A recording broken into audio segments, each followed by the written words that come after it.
I can officially say that there is one county near Asheville that is now in a neutral market. This is exciting news, and I will be sharing which county that is a little bit later in the video. I'll also be diving into how tariffs and the current economic situation are impacting the real estate market, as well as touch on home prices, inventory, what mortgage rates might look like a little bit later into the year, and a lot of other statistics. So grab a cup of coffee or a cup of tea, have a seat, and let's dive in. Hey everyone, welcome back to my channel. My name is Cara Fiano and I'm a local real estate broker here in the Asheville region with Mackey Realty. I know that the real estate market might not be what's on the forefront of everyone's minds right now, but I do think it's important to keep an eye on what's going on because it is shifting very quickly. According to the most recent S&P Global and CoreLogic data, home prices increased on a national level by 4.1% year over year. It is also expected that they will continue to increase by another 4.2% throughout this year. I read a statistic yesterday that really drives home how much the real estate market has changed over the past few years and how bad affordability has become. The typical American now needs to earn over $116,600 annually in order to afford a median-priced home in the US. In order to afford your typical apartment, the average American only needs to make $64,000. This is making renting look much more appealing to a lot of people. To give you an idea of just how much these figures have changed over the past few years, in 2021, you needed to make roughly $64,000 annually in order to purchase the median price home. To rent, you needed to make roughly $54,000 a year. Interestingly, the amount of money that you need to make in order to rent a property did increase, but not nearly as much as the amount of money you need to make in order to purchase a property. This large drop in affordability has mainly been driven by increased mortgage rates as well as increased home prices. In terms of how tariffs are going to impact the housing market going forward, I recently read that builders surveyed in March anticipate that tariffs will add an additional $9,200 of cost per home on average. In case you haven't heard, a lot of the tariffs are up in the air right now and are currently being negotiated. Now that Q1 has officially ended, I do have some county-specific data to share with you. In Buncombe County, the median sale price is up by 5.3% year over year to $470,000. In Haywood County, the median sale price is up by 7% to $395,000. In Henderson County, it is up by 4.4% to $441,000. And in Madison County, the median sale price is up by 8% to $466,000. I choose these counties because they tend to be the most popular and the most populated, but if there are any other counties that you're curious about, feel free to reach out and I'll be happy to provide statistics for those as well. For all four of these counties, we are seeing prices continue to increase across the board, though I will add that home prices have started to stabilize in the near term. We are finally starting to see some significant increases in housing inventory. You may have noticed more new build single-family rental communities popping up across the country. In 2024, developers actually completed 39,000 single-family rental properties nationally. This is a 15.5% increase year over year. These type of rentals are becoming more popular for people that want to purchase homes but can't necessarily afford it right now. I noticed that Texas, Florida, and North Carolina were in the top 5 for the most build-to-rent completions in 2024. I'm curious to know if these types of rental communities are popping up where you live. Personally, I don't love these types of communities. I think that, especially for Western North Carolina, they are more of a negative than they are a positive, but I would love to know your thoughts as well. Speaking of housing inventory, we have seen the number of homes for sale increase pretty drastically in the Asheville region. Year over year in Buncombe County, inventory increased by 40.7%. Haywood's increased by 32.5%. Henderson's increased by 43.3%. And Madison's increased by 21.7%. So across the board, we have seen inventory increase quite a bit. In addition to this, you know that I really love to look at that month supply of inventory number, as it really tells us a lot about what type of market we are in. Throughout all 4 of these counties, month supply of inventory has been increasing as well. It is 3.7 in Buncombe County, 4.2 in Haywood County, 3.7 in Henderson County, and 5.9 in Madison County. 5.9, that is the highest number I have seen for month supply of inventory in a long time. By comparison, the Asheville region, which is 13 different counties, is 4.1, and compared to last year, that number was 2.9. So for Madison County to have a month supply of inventory of 5.9 is really good if you are a buyer. As a reminder, a month supply of inventory number in the 5s or lower is considered a seller's market. Between 6 and 7 is a neutral market, and above 7 is considered a buyer's market. So 5.9 is pretty much a neutral market. That is the closest we have seen to a neutral market in a very long time.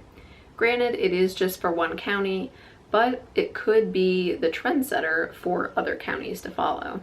Inventory has been increasing pretty steadily, though rapidly, over the past few months. I believe there are a few factors playing into this, one of those being delayed impacts from Hurricane Helene.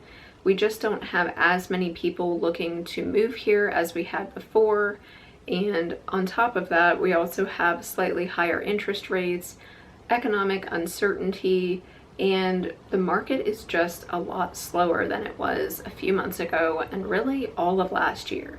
Consequently, days on market is also increasing. So while we are still in a seller's market in various counties, we are definitely trending towards that neutral market territory. I'd like to take a minute here to share a little bit of my personal experience with the real estate market in the Western North Carolina region. I've noticed in my own business, as well as the vast majority of other realtors, that the market has slowed down quite a bit. The number of closed sales has been on the decline, while at the same time, like I said, inventory is increasing, days on market is increasing. We are certainly seeing this start to shift away from a seller's market, even though statistically we are still in that. Now, if you are a homeowner that's been contemplating selling, this doesn't necessarily mean it's a bad time to sell your property. It just means that you need to really understand what the market is doing right now, and you need to be a little bit flexible. Maybe be open to offering some seller concessions, be open to negotiating your purchase price. Don't necessarily expect your property to fly off the market in 2 days with multiple offers. While it is possible to see that, it's not necessarily something that you should anticipate.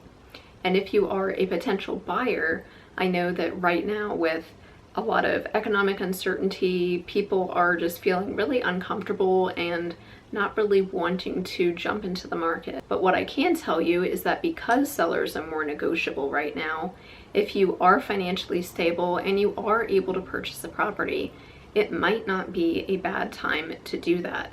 There is more inventory and more options available right now than there have been over the past few years. So if you are contemplating purchasing a home, now could be a time to start looking, because if over the next few months, if the Fed decides to stimulate the economy, the way they're most likely going to do that would be to drop interest rates. And if they drop interest rates, that will make homes more affordable in a sense, in that your monthly payment would be lower.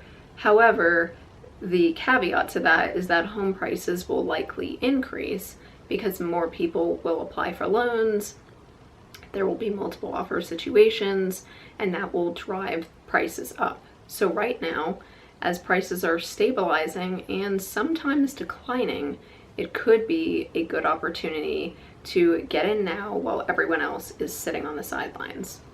Last week, interest rates were rather volatile. They actually dropped to around 6.5%, but then spiked up to around 6.8% on average. And some articles I was reading said 7% on average. Regardless, interest rates are back up again.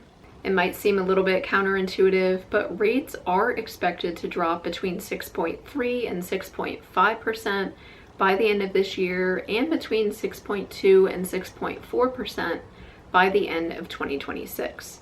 This forecast does take into consideration some of the tariffs, but not necessarily the most recent ones. So I will of course be updating you guys as I gather new information on this in upcoming videos. You may recall that the Fed was likely going to drop rates 2 times this year, but that estimate has been increased to 4 times. All in all, no one truly knows what's going to happen to interest rates this year. I've heard some people state that they're expecting them to increase, others are saying they expect them to decrease, and I can understand both sides. So on the one hand, you have the Fed stating that as long as inflation is high, they're not planning on dropping interest rates. However, it could get to a point where they need to stimulate the economy, and one of the easiest ways to do that would be to lower interest rates. Truthfully, the projections on this change weekly, if not daily. I try to keep you guys updated as much as possible. On that note too, I have started posting some more content over on Instagram. If you don't follow me over there, I'll leave my Instagram name here. If you'd like, go give me a follow, say hello over there. I would love that. I have started posting some more reels and trying to be a bit more active in stories as well. If you want the most timely and up-to-date data, I do recommend following me over there, because while I will of course continue to do these housing market update videos on YouTube, they are only monthly. I will be sharing more frequently over on Instagram. Let's dive in now to some positive local news. So I recently read that a temporary bridge is being constructed to allow visitors and residents to have access to Chimney Rock State Park. It is projected to open on Memorial Day weekend, though that is just an estimate at this time. Construction of a permanent bridge is expected to begin in 2026 after parts of US 64 and 74A are reconstructed. On the day that I'm filming this, it is April 15th, so it is tax day. I know that you guys aren't seeing this video until a few days later, but I did think it was worth mentioning that if you are a North Carolina resident, there is an automatic extension in place for paying your taxes and filing your taxes until May 1st. If you haven't filed your taxes yet, don't worry, you still have a bit more time. NAR recently released a report showing real estate trends for different generations. This report showed that millennials made up 29% of home buyers in 2024, compared to 38% in 2023. Conversely, baby boomers made up 42% of home buyers in 2024 and 31% of home buyers in 2023. Boomers are now purchasing and selling more homes than millennials, despite the millennial population being larger than that of boomers. The most obvious and likely reason for this is because boomers have gained so much equity in their properties over the years, so that when they sell a property and want to move into a new one, they have a lot of money to put down towards a mortgage, or in some cases they can just pay all in cash, whereas millennials have not had that luxury. Higher interest rates also don't tend to impact boomers as much, because if they are paying in cash, they really don't care how high interest rates are. The median down payment for a property is now $30,250. This is near the historic high of $32,700 that was hit in Q2 of last year. The average primary residence down payment also increased to 14.4%, near its record high of 15.1%. Well, that is everything for today's video. I really do hope that you guys enjoyed this one. And of course, if you have further questions on what the real estate market is doing or what Asheville is like these days, feel free to reach out to me. And if you are in the area or maybe visiting and you'd like to meet up in person, chat over a cup of tea or a cup of coffee, I would love that as well. So I'll leave my contact info up here on the screen if you'd like a copy of my homebuyer guide. If you'd like me to do a free comparative market analysis on your property, I'm happy to do that too. Feel free to reach out. I'm happy to provide resources and help in any way that I can. All right, everyone. Well, thanks so much for watching, and I will see you very soon in the next one.